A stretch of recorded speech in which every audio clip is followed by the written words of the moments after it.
नमस्कार मित्रांनो, 28 फेब्रुवारी राष्ट्रीय दिनानिमित्त तुम्हाला विज्ञानमय शुभेच्छा. आता विज्ञानमय शुभेच्छा म्हणजे काय? अहो, त्या सगळ्या गोष्टी विज्ञानमय शुभेच्छामध्ये येतात, ज्यामध्ये आपण सत्याचा शोध घेतो. खरं काय आहे? सत्य काय आहे? आपण जे पाऊल टाकतोय ते योग्य आहे की अयोग्य आहे? या सगळ्या प्रश्नाचं उत्तर तर मिळतं आपल्याला विज्ञान या विषयातून. चला तर मित्रांनो, मला या ठिकाणी आणखीन काही ओळी आठवतात विंदा करंदीकर यांच्या. आयुष्याला द्यावे उत्तर या कवितेच्या. मित्रांनो, या ओळी खूप काही सांगून जातात. नको गुलामी नक्षत्रांची भीती आंधळी ताऱ्यांची आयुष्याला भिडतानाही चैन करावी स्वप्नांची. मित्रांनो, विंदा करंदीकर आपल्या ओळीतून सांगतात, नको गुलामी नक्षत्रांची, अंधश्रद्धेवर विश्वास तर अजिबात नको. आपल्या कर्तृत्वावर, आपल्या कार्यावर विश्वास ठेवा. पुढचे मार्ग आपोआप सुकर होतील.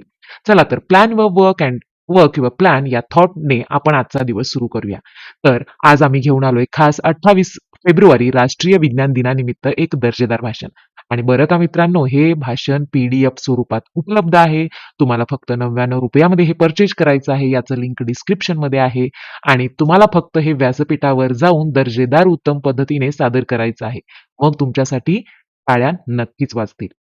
आणि मित्रांनो, काही जणांचा प्रश्न असतो, आम्ही बघून घेऊ, लिहून घेऊ शकतो. नक्कीच, बघून लिहून घ्या किंवा कसंही करा, पण व्यासपीठ मात्र नक्की गाजवा.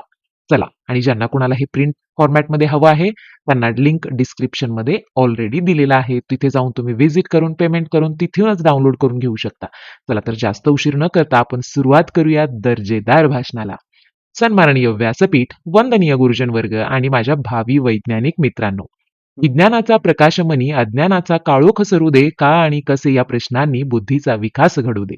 नको केवळ अंधश्रद्धा, हवा तर्कांचा आधार. विज्ञानाच्या वाटेवरती घडू दे नवा आविष्कार. विज्ञानाच्या वाटेवरती घडू दे नवा आविष्कार. आज आपण इथे सर्वजण राष्ट्रीय विज्ञान दिन साजरा करण्यासाठी जमलो आहोत. 28 फेब्रुवारी 1928 रोजी थोर भारतीय भौतिकशास्त्रज्ञ सर CV रामन यांनी रामन इफेक्ट या ऐतिहासिक शोधाची घोषणा केली. आणि याच शोधासाठी त्यांना 1930 मध्ये विज्ञानातील नोबेल पारितोषिक मिळाले. हा केवळ एका वैज्ञानिकाचा विजय नव्हता, तर तो भारतीय बुद्धिमत्तेचा जागतिक स्तरावर उमटलेला ठसा होता, कधीही न पुसणारा. मित्रांनो, कल्पना करा, एका अथांग महासागराच्या मधोमध एक मोठे जहाज संत गतीने चालले आहे. चारी बाजूनी फक्त पाणीच पाणी.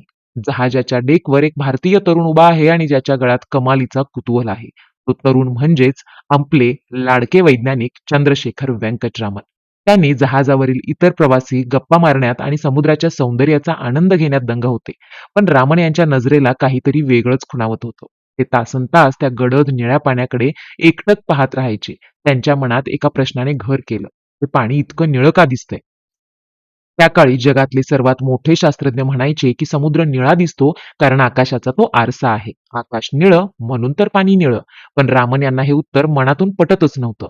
त्यांच्यातल्या वैज्ञानिकाने विचार केला, जर हा फक्त आरसा असेल तर मग खोल पाणी जास्त गडद निळं का दिसतं? आणि ढग असतानाही पाणी निळच का राहतं? रामन तिथेच थांबले नाहीत. गंमत म्हणून त्यांनी खिशात एक निकोलस प्रिझम, काचेचा एक विशेष तुकडा. लोक फिरायला जाताना कॅमेरा नेतात, पण रामन यांनी विज्ञानाचं साधन सोबत नेलं, ते सुद्धा प्रिझम. त्यांनी त्या काचेतून समुद्राच्या लाटांकडे पाहिलं आणि त्यांना एक धक्कादायक सत्य जाणवलं. हे प्रतिबिंब नाही, तर हे पाण्याचे कण प्रकाशासोबत काहीतरी खेळ करत आहेत. भारतात परतल्यावर त्यांनी तब्बल 7 वर्षे स्वतःला प्रयोगशाळेत झोकून दिलं. त्यांच्याकडे त्यावेळी पैसे नव्हते की आधुनिक यंत्रे नव्हती, पण त्यांच्याकडे होती जिज्ञासा. त्यावेळी वेगवेगळ्या द्रवातून प्रकाश पाठवून पाहिला. शेवटी 28 फेब्रुवारी 1928 रोजी त्या ऐतिहासिक दिवशी त्यांना उत्तर मिळालं. त्यांनी जगाला सिद्ध करून दाखवलं की जेव्हा सूर्यप्रकाश पाण्याच्या कणांवर पडतो, तेव्हा ते कण प्रकाशाला विखुरतात, स्कॅटर करतात आणि त्यामुळेच ते सुंदर निळा रंग दिसतो.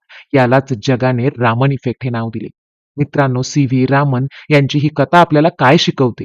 विज्ञानासाठी मोठी प्रयोगशाळा कधीच लागत नाही, तर विज्ञानासाठी लागतात कुतूहल असलेले डोळे आणि प्रश्न विचारणारे मन.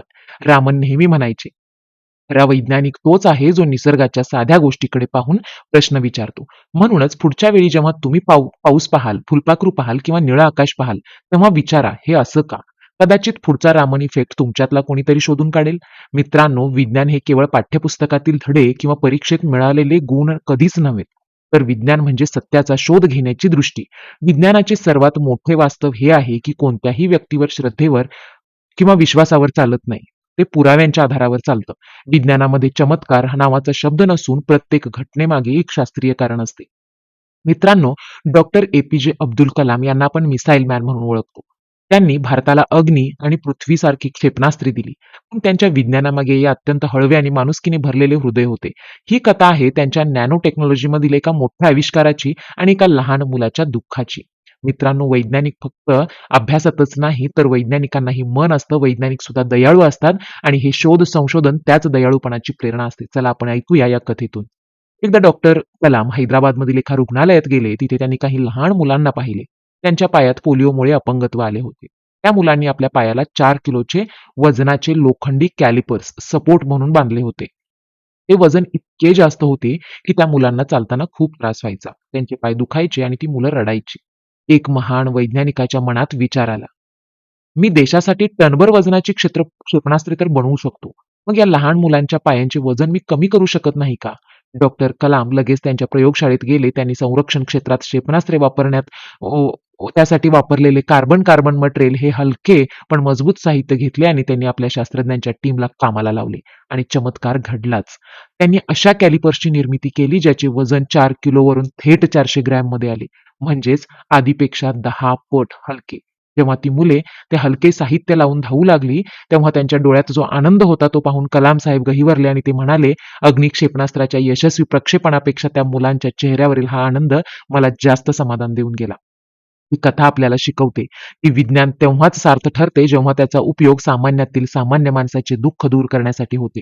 डॉक्टर कलाम हे केवळ प्रयोगशाळेत बसणारे वैज्ञानिक नव्हते तर ते लोकांच्या हृदयात राहणारे जनतेचे राष्ट्रपती होते.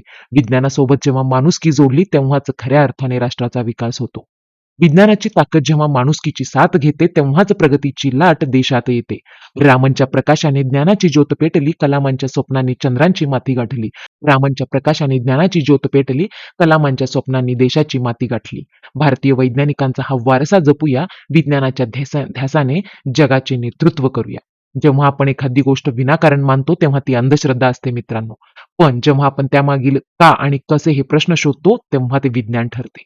खूप पुसटशी कल्पना आहे अंधश्रद्धा आणि विज्ञान यामध्ये. पण अंधश्रद्धा आपण विनाकारण मानतो, अंधश्रद्धा विनाकारण मानतो, पण विज्ञान मात्र का, कसे आणि पुरावा आहे म्हणून आपण त्यावर विश्वास ठेवतो. न्यूटनने विचारलेल्या या एका प्रश्नामुळे आपल्याला गुरुत्वाकर्षण समजले, जगदीशचंद्र बोसांच्या जिज्ञासामुळे वनस्पतीमधील जीव समजला आणि डॉक्टर एपीजे कलाम यांच्या जिद्दीमुळे भारताला क्षेपणास्त्रे मिळाली आणि भारत महासत्ता बनला. भारताचा विज्ञान इतिहास हा अत्यंत गौरवशाली आहे. आपण जगाला शून्याची देणगी दिली, आयुर्वेदासारखे महान शास्त्रज्ञ दिले. आज इस्रोच्या माध्यमातून आपण एकाच वेळी 100हून अधिक उपग्रह अवकाशात सोडून जगाला थक्क करत आहोत. चंद्रयान असो व मंगलयान, भारतीय वैज्ञानिकांनी हे सिद्ध केलं आहे की मर्यादित संसाधनापेक्षा जिद्द आणि बुद्धिमत्तेच्या जोरावर आपण विश्वाचे रहस्य उलगडू शकतो. माझ्या विद्यार्थी मित्रांनो, आपल्या सर्वांच्या मनात एक प्रयोगशाळा दडलेली असते बरं का. विज्ञानाचा अभ्यास करताना प्रश्न विचारायला कधीच घाबरू नये. विज्ञानात चुकीचा प्रश्न कधीच नसतो, फक्त अपूर्ण उत्तरे असतात कदाचित. स्वतःमध्ये वैज्ञानिक दृष्टिकोन जोपासा, कारण विज्ञानाची कास धरणारा समाजच खऱ्या अर्थाने प्रगत होत असतो. लक्षात ठेवा, विज्ञान हे मानवाच्या हातातील असे अस्त्र आहे ज्याचा वापर विनाशासाठी नाही तर कल्याणासाठी आणि पर्यावरणाच्या रक्षणासाठी व्हायला हवा. विज्ञानाच्या जगात शिरूया, चला डोकं चालवूया. मित्रांनो, आपण विज्ञानाची महती कवितेच्या ओळीतून ऐकतोय. विज्ञानाच्या जगात शिरूया, चला जरा डोकं चालवूया. का आणि कसे विचारून अज्ञानाला पळवूया. सफरचंद पडले खाली, सफरचंद पडले खाली, न्यूटनला प्रश्न पडला, नियम गुरुत्वाकर्षणाचा साऱ्या जगाला घडला. अंघोळीच्या टबात आर्किमिडीस जेव्हा शिरला, युरेका युरेका म्हणत तो बाहेर धावत सुटला. पाण्याने जेव्हा त्याला वर वर उचलून धरले, बायोन्सीचे रहस्य मग साऱ्या जगाला स्मरले. खिशात होता प्रिझम, रामन जहाजावर चढले. खिशात होता प्रिझम, रामन जहाजावर चढले. समुद्राच्या निळ्या रंगाचे गुपित त्यांनी काढले. रिफ्रॅक्शन की स्कॅटरिंग, रिफ्रॅक्शन की स्कॅटरिंग, प्रकाशाचा खेळ रंगला. रामन इफेक्ट शोधून नोबेलचा मान भंगला. बल्बच्या शोधात एडिसन 1000 वेळा पडले. बल्बच्या शोधात एडिसन 1000 वेळा पडले, पण हार न मानता त्यांनी अंधाराला नडले. एक धागा जळला, एक धागा जळला आणि उजेड घरी आला. विज्ञानाच्या प्रयोगातून अंधार दूर झाला. कागद खाणारा चुंबक लोखंडाला ओढतो, उत्तर दक्षिण ध्रुव त्याचे कधीच ना सोडतो. पाण्याला गरम करा तर वाफ होऊन उडते आणि गोठवले फ्रीजमध्ये तर बर्फ होऊन घडते. नको केवळ पाठांतर, नको केवळ पाठांतर, प्रयोग आपण करूया. टेस्ट ट्यूब आणि फनेलने विज्ञानाचा शोध घेऊया. विज्ञानाची हीच जादू, निसर्गाचे हे गाणे, सत्याचा शोध घेणे हेच आपले जगणे. मित्रांनो, विज्ञानाचे चिंतन हे केवळ पाठांतर नव्हे तर सृष्टीच्या रहस्यांचा उलगडणा करण्याचा एक प्रामाणिक प्रयत्न आहे. विज्ञानाची सुरुवात एका साध्या जिज्ञासेतून होते. जिथे एखादी घटना आहे तशी स्वीकारण्यापेक्षा ती तशी का आहे याचा तर्क लावला जातो, तिथे विज्ञान घडतं. उदाहरणार्थ, जेव्हा आपण आकाशाचा रंग निळा पाहतो तेव्हा वैज्ञानिक चिंतन आपल्या प्रकाशाचे विकिरण समजून घेण्यास प्रवृत्त करते. विज्ञानाचा मूळ मंत्र हा पुरावा आहे. जोपर्यंत एखादी गोष्ट प्रयोगाच्या कसोटीवर उतरत नाही तोपर्यंत ती वैज्ञानिक सत्य मानली जात नाही. थॉमस एडिसन यांनी बल्बचा शोध लावताना 1000 वेळा अपयश पचवले, पण त्यांनी ती प्रत्येक अपयशाला बल्ब का बनत नाही याचे नवीन ज्ञान मानले. हेच चिंतन आपल्याला शिकवतं की अपयश हा शेवट नसून ती संशोधनातील एक महत्वाची पायरी आहे. मित्रांनो, जो विद्यार्थी किंवा जो माणूस विज्ञानाची कास धरतो, तो फक्त प्रश्नांची उत्तरं शोधत नाही, तर त्याच्याजवळ एक पेशन्स असतो. तो प्रत्येक प्रश्नाच्या सखोलापर्यंत जातो. हे प्रश्न आयुष्याचे असोत किंवा पुस्तकातले. वैज्ञानिक दृष्टिकोन म्हणजे अंधश्रद्धेचा त्याग आणि तर्काचा स्वीकार. पूर्वी ग्रहण किंवा नैसर्गिक आपत्तींना दैवी कोप मानले जात, परंतु विज्ञानाने खगोलशास्त्रीय पुराव्यांच्या आधारे सिद्ध केले की या नैसर्गिक प्रक्रिया आहेत. विज्ञानाचे चिंतन आपल्याला निसर्गाचे नियम समजून घ्यायला लावते, जसे की गुरुत्वाकर्षण ही केवळ पृथ्वीवरच नाही तर संपूर्ण विश्वात ग्रहांच्या हालचाली नियंत्रित करते. विज्ञानाचे स्वरूप गतिशील आहे. नवीन माहिती समोर आल्यावर जुन्या संकल्पना बदलण्याची तयारी असणे, हाच खरा वैज्ञानिक प्रामाणिकपणा आहे. उदाहरणार्थ, एकेकाळी पृथ्वी स्थिर असल्याचे मानले जात होते, पण गॅलिलिओच्या दुर्बिणीने आणि कोपर्निकसच्या सिद्धांताने हे सिद्ध केले की पृथ्वी सूर्याभोवती फिरते. विज्ञानाचा वापर हा नेहमीच मानवी विवेक आणि कल्याणासाठी व्हायला हवा. अणुऊर्जेचा शोध लागला तेव्हा तिचा वापर वीज निर्मितीसाठी करणे हे विज्ञानाचे वरदान ठरले, परंतु तिचा वापर विनाशासाठी करणे हा मानवी अविवेकाचा भाग आहे. आज आपण मोबाईल, इंटरनेट, अंतराळ मोहिमांच्या माध्यमातून हे जग पाहत आहोत. हे केवळ मानवी कल्पनाशक्ती आणि विज्ञानाच्या जोडगोळीमुळेच शक्य आहे. विद्यार्थ्यांनी विज्ञानाचा अभ्यास केवळ गुणांसाठी न करता आपल्या मनातील का, कसे या प्रश्नांना जिवंत ठेवण्यासाठी केला पाहिजे. विज्ञानाची कास धरणारा विद्यार्थीच उद्याच्या प्रगत समाजाचा शिल्पकार ठरू शकतो. कारण विज्ञान हे केवळ उत्तरांपेक्षा प्रश्न विचारण्याच्या क्षमतेवर जास्त विश्वास ठेवते. विज्ञानाची सर्वात मोठी वास्तवता ही आहे की ते कोणत्याही व्यक्तीच्या विश्वासावर किंवा मतावर कधीच अवलंबून नसते. विज्ञान हे केवळ अटळ सत्यावर आधारलेले असते. तुम्ही विज्ञानावर विश्वास ठेवा किंवा नका ठेवू, निसर्गाचे नियम हे आपले काम चोखपणे बजावतात.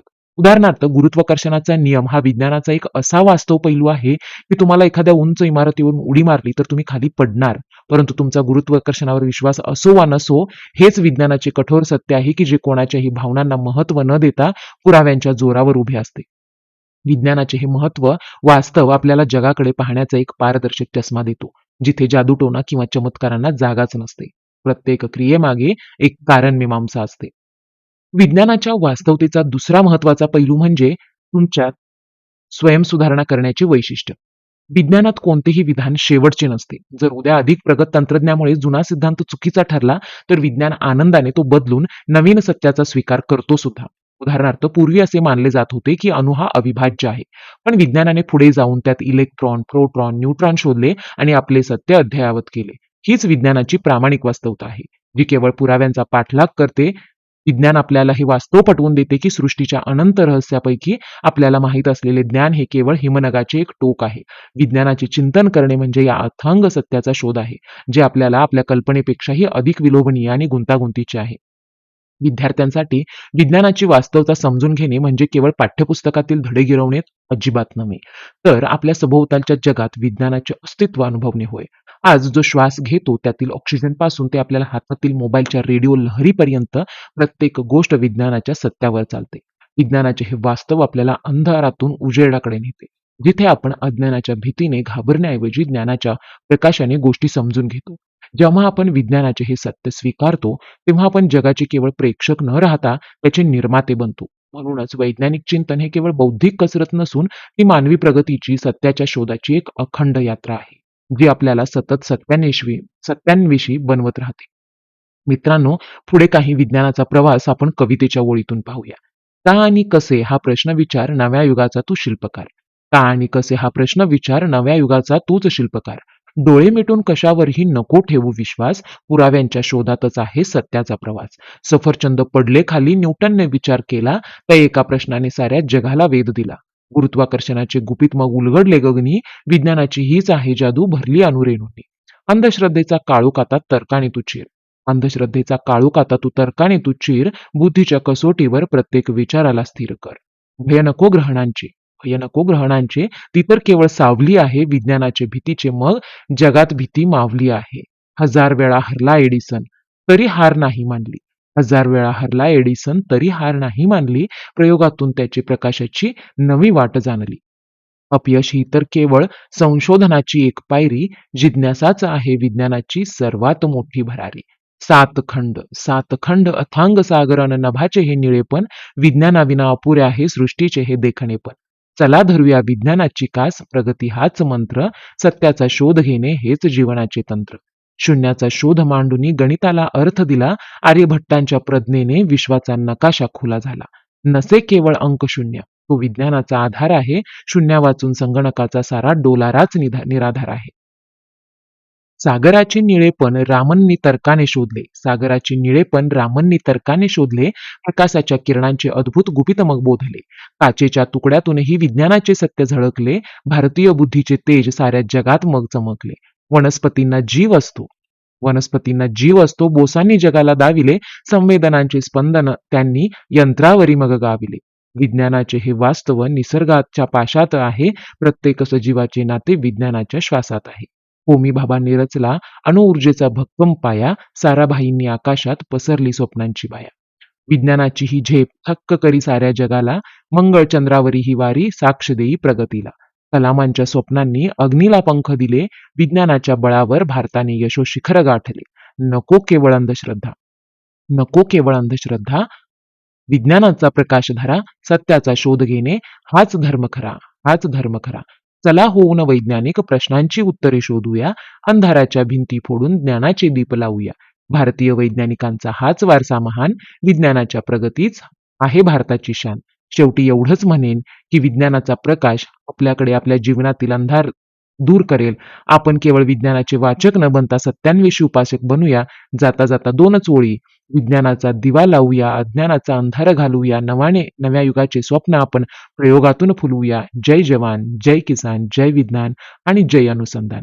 मित्रांनो, हे भाषण आवडल्यास लाईक करा, शेअर करा, सबस्क्राईब करा आणि हो, हे PDF स्वरूपात हवं असेल तर नक्कीच लिंक डिस्क्रिप्शन मध्ये आहे. All the best. जय विज्ञान.